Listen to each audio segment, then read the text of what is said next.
fx is given as integration of x cube into root of 3 - x square.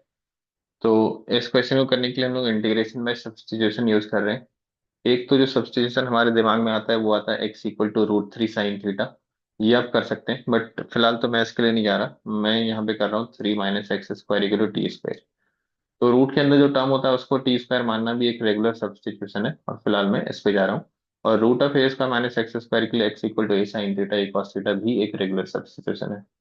तो यहाँ पे जैसे मैं इसको डिफरेंशिएट करूंगा तो -2x dx ये 2t dt के बराबर आ जाएगा। आप टू दोनों तरफ से कैंसिल कर सकते हैं, तो will get x dx equal to t dt। तो इस x क्यूब में से आप एक x निकाल लीजिए। तो x यहाँ दे दीजिए dx के साथ, ही x dx हो गया। और x निकालने के बाद आपके पास एक्स स्क्वायर बचेगा and root of 3 - x square बचेगा। तो पहला जो एक्स स्क्वायर वाला टर्म है इसको आप यहाँ से लिख सकते हैं 3 - t स्क्वायर। तो first term is 3 - t square. Then दूसरा रूट ऑफ 3 - x स्क्वायर जो है ये आपका root of t square t बन जाएगा।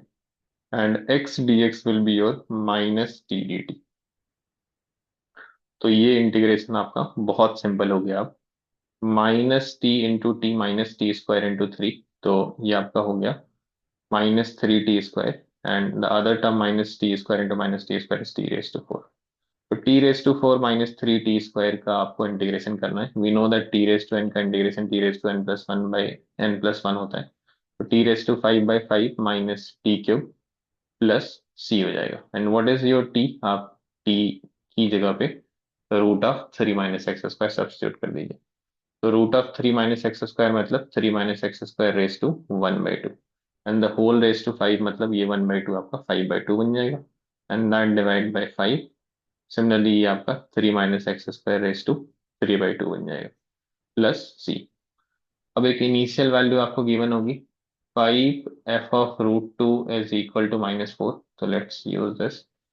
5 f(√2) इज इक्वल टू -4। आप 5 से डिवाइड कर लीजिए, तो basically f(√2) is -4/5।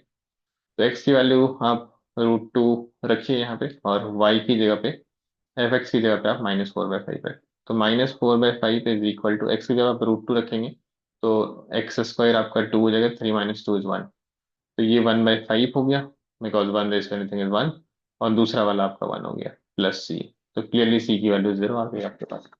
Now what do you need? You need the value of f(1). तो f(1) की वैल्यू आपको फाइंड आउट करनी है। Let's go for f(1). ये एफ एक्स है आपके पास, यहाँ पे c की वैल्यू 0 आ चुकी है। तो जैसे आप एक्स स्क्वायर की जगह पे 1 रखेंगे, क्योंकि x 1 है, तो ये 3 - 1 आपका 2 हो जाएगा। You will get 2 raise to 5/2 whole divide by 5 -2 raise to 3/2। तो आप 2 रेज़ टू 5/2 को क्या लिख सकते हैं? 4√2 लिख सकते हैं। 4√2 डिवाइड बाई 5। और 2 रेज़ टू 3/2 का आप लिख सकते हैं 2√2।